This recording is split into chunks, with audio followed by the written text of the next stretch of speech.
Welcome to Health Coach for Women. Intentional living for more happiness and fulfillment in your everyday life with your host, Marsha Roopchand-Walker. Join Marsha as she shares her own personal wellness journey, as well as stories from our guests that will enlighten and inspire you to move towards better health and happiness. Now, here's your host, Marsha Roopchand-Walker.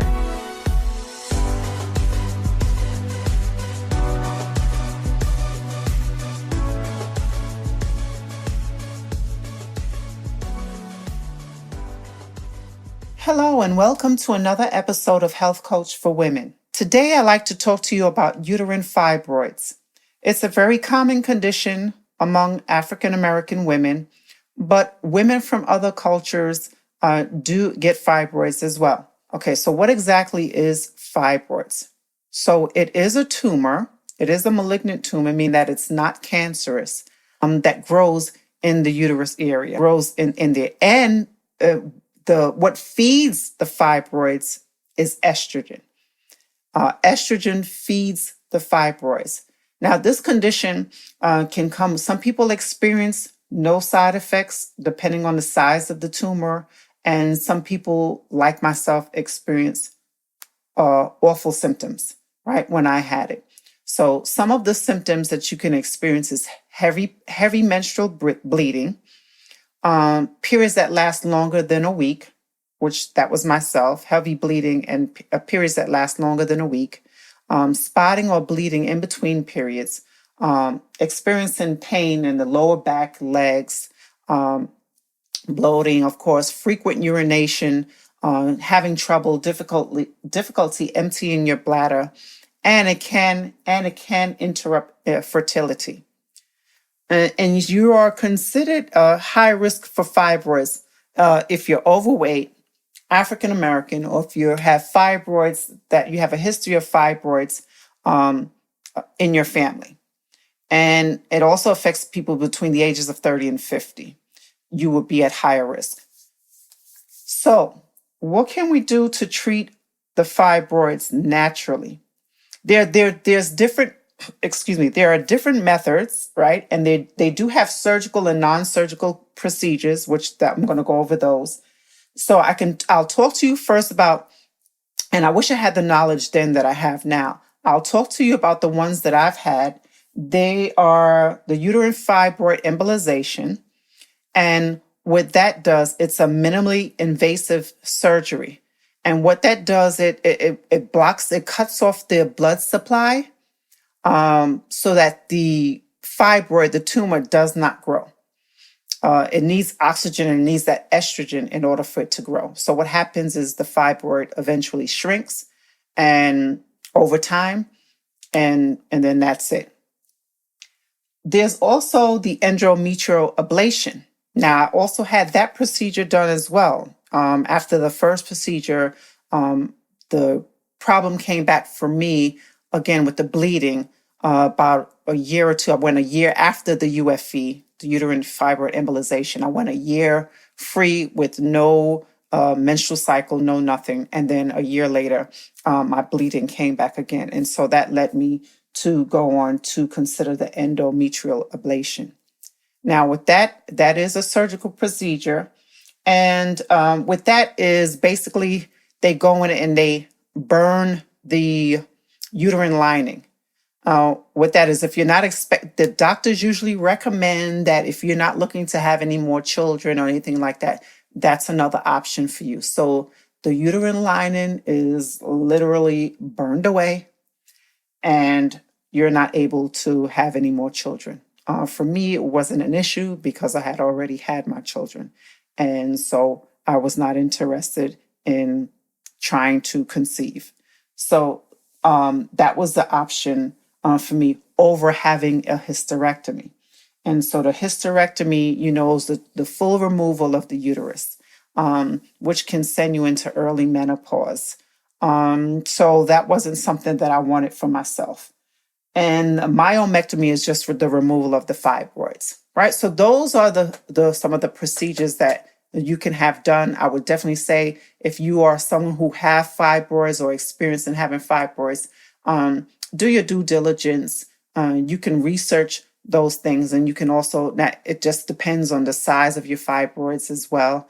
You may want to definitely speak with your doctor, and find out what methods would work best for you. And what you can also do is look into some holistic methods, which I'll go over with you today in this podcast. Okay.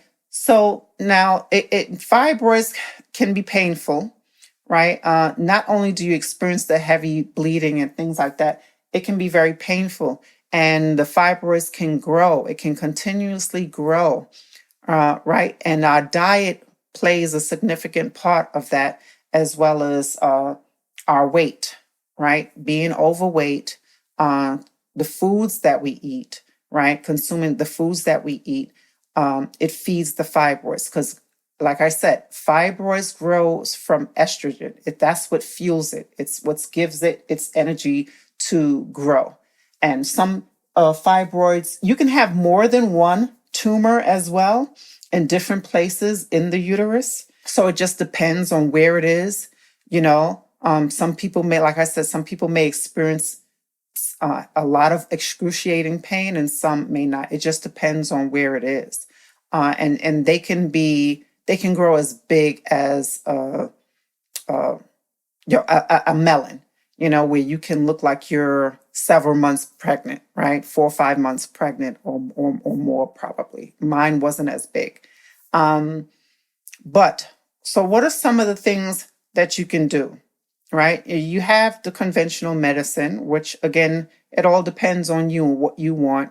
But again, on this show, we try to deal with some holistic, natural ways of healing, right? So there are some things that you can do, and you should be doing this anyway. Even if you were to decide to go ahead and have a surgical procedure, and you were to opt for either the ablation, the UFE, hysterectomy, myomectomy, whatever one that you choose that you wanted to get for yourself, there are still things that you would need to do, right? And making modifications in your diet, right? Making modifications in your diet, having some form of exercise routine, because fibroids can come back, right?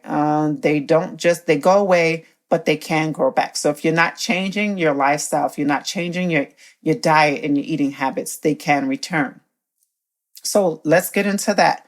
What are some of the things that we can do? We have to definitely drastically, now people say that you can't get rid of fibroids, and you can.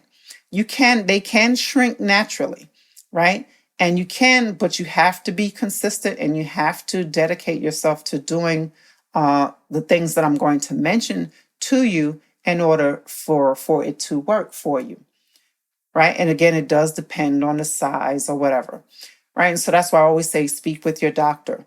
But what you can do is definitely drastically reduce your intake of simple carbs, refined sugars, and processed foods, right? Red meat, right? These things have hormones, right? Red meat, even chicken, I would say that only because these things have natural hormones in the meat, right? So these things have hormones in them. And so you want to, particularly that red meat, you want to definitely reduce that as much as possible. So foods packed with hormones, what it does, it just fuels it, it feeds it, right? And some of the things you can incorporate are eating more greens, fresh fruits and vegetables, spinach, kale, juice beets, turmeric. I can't stress enough about how much turmeric can help with inflammation, and it can help to also detoxify the liver. And you can add fresh turmeric to your tea or your juice. I take capsules.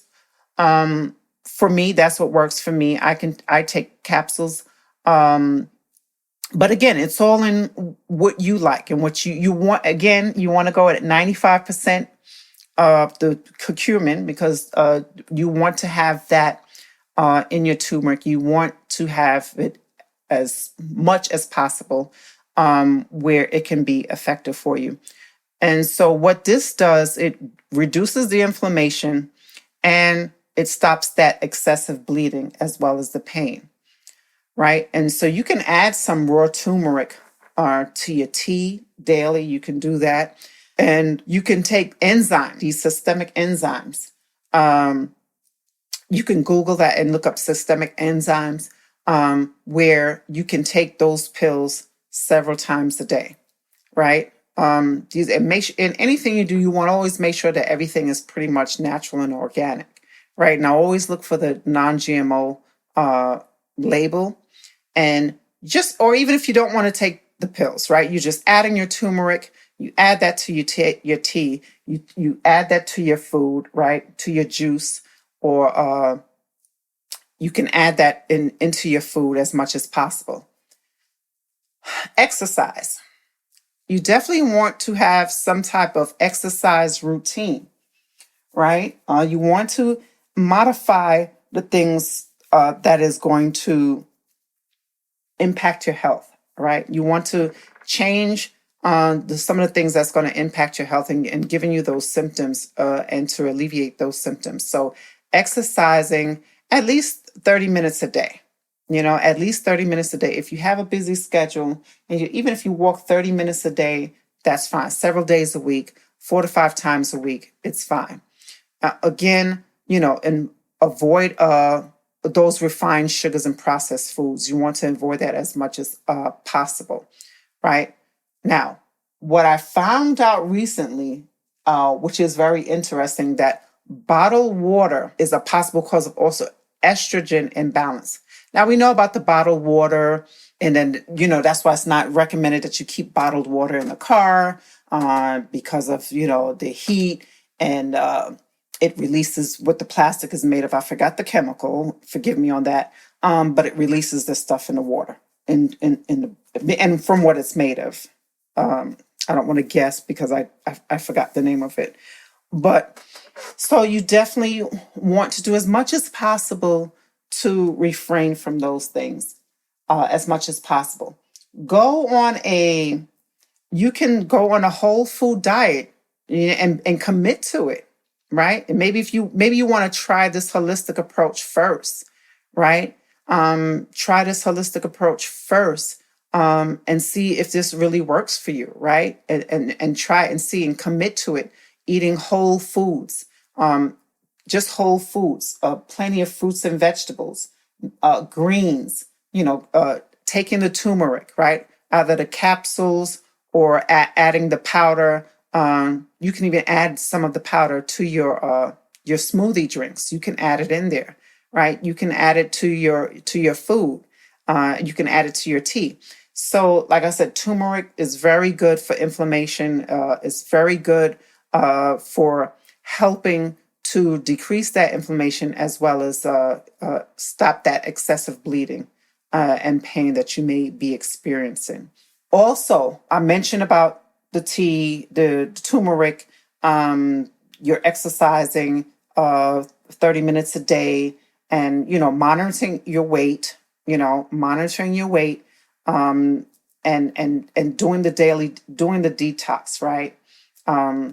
Drinking fresh water, particularly fresh water as much as possible. That's filtered. I mean, if you can't, but you do the best that you can do, right? And refraining from those foods and try this for a while. Try this for at least, I would recommend at least 30 days. But even if you did it for 2 weeks, you can try that and see what happens. First you would need to know, the only way you would know if your fibroids actually shrank or not is that you would have to go to the doctor and see and have it, they can measure it with all the technology. They can measure the size of the tumor and give him your suggestion, right? Give him your suggestion of what you would like to try first. Listen, I'd like to try and see if I can shrink this naturally. I want to take some natural approaches by changing my diet, refraining from certain foods, exercising more. And I don't see where he would disagree with you on that, unless there's some particular underlying health condition that you may have.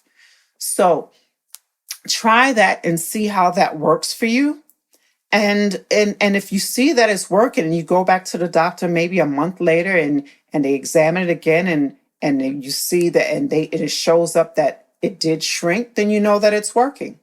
You know that it's working. So you can go ahead and do that for a longer period of time. The key is that you do need to be consistent with it, right? You do need to be consistent with it. Again, whole foods, organic, even making those smoothies, right? The green smoothies, kale, spinach and kale smoothies with ginger and things like that. I mean, I have smoothies, different smoothies, which I'll probably be putting out soon too, on my social media.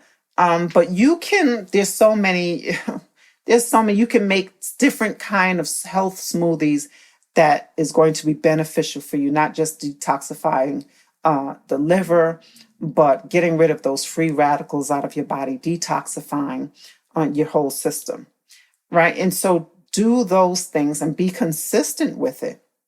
Be consistent with it. And once you do it and you see that it's worked for you, now you have to make it a lifestyle, right? Now you have to make it a lifestyle, right? And so if that doesn't work for you, right? And if that doesn't, I don't see why it wouldn't, but if that doesn't work for you, you do have other options, right? I would always say you go with holistic, right? The holistic natural way of doing things. But maybe your tumor could be so big that it's only going to shrink with so much, or the pain is just unbearable. You know what's best for you, right? And I always talking about, trusting your instincts, trusting your gut, trusting what you feel, that you feel, because no one knows your body except you. Not your doctor, not your spouse, not your children. No one knows your body except you. And no one knows the discomfort or pain that you may be experiencing except for you, right? So you do what's best for you, and knowing that, but it's just knowing the different options that are available to you, right? The uterine fibroid embolization, the endometrial ablation, having a full hysterectomy. You have different options that are available to you, right? And so just be mindful and have all of the information presented to you. Do your research and see what would be the best option for you in your situation. What would be the best option for you, right? And so that's what you need to do. Now, what is then one of the other things that I wanted to mention is, when you are this whole process, it may be a little challenging. It may be a little challenging because you're trying to, go from eating one way to just totally changing, making this drastic change so that you can have the outcome that you want, right? And it may be challenging, but it's not like it's impossible and it can't be done. You can definitely do it. You just have to really stick with it. I've read about people who've actually decreased their fibroids. So, I did read a health article somewhere, and I'm not going to mention the name of it, of the website, where they said that, you can't shrink your fibroids naturally. That is not true. Okay. That is definitely not true. And it can be done. It definitely can be done, because I've read of people who've actually done it naturally. Unfortunately, I wasn't one of those people, because I didn't have as much knowledge then as I do now. But now that I know better, I do better. And so when you know better, you do better. And so it's all about acquiring the information. It's all about taking the time to research and do what you need to do for yourself, for your health. And I think pretty much, I think I covered just about everything I wanted to cover in this episode on fibroids, right? Again, please look and do some more research. I'm sure there could be other methods, other things that you can do, other besides turmeric, right? That's also good for fibroids as well, right? But I'm giving you this that I know of for sure that these things will help you. Doing these things that I just mentioned to you will help shrink your fibroids, right? Changing your diet, whole grain foods, eliminating the simple carbs, avoiding the refined sugars and processed foods, right? Avoiding the red meat, right? And if you can avoid all meat, for any meat, except for fish, salmon and mackerel, tuna, things like that. If you can avoid all meat, right? Anything that produces those hormones like the turkey and, they have hormones as well, but particularly that red meat. You could avoid all meat, then fine. If you want to avoid all meat, that's fine. But particularly that red meat, do that for at least a week or two. I would say 30 days. But if 30 days is a bit much, you can try it for 2 weeks. And if you see that you've done it for 2 weeks and you made the progress, push yourself to go even further. So tell yourself, hey, I'll go one more week, right? I'll do one more week. I made it for these 2 weeks. I'm going to push myself to do one more week, right? And then when you complete that work, push yourself to do one more week, right? Or maybe have a pal or a buddy, somebody that can help push you. Maybe this person, they may not have particularly fibroids, but they may be looking to change their diet as well. So have a partner, right? Have someone you can have fun with and do it together. Keep your food journal, so that you can track what you're eating and when you're eating. Keep your food journal. And again, just be mindful of the things that you're eating. Drink plenty of water. Drink plenty of water as possible. Stay hydrated, especially now that the weather is beginning to warm up.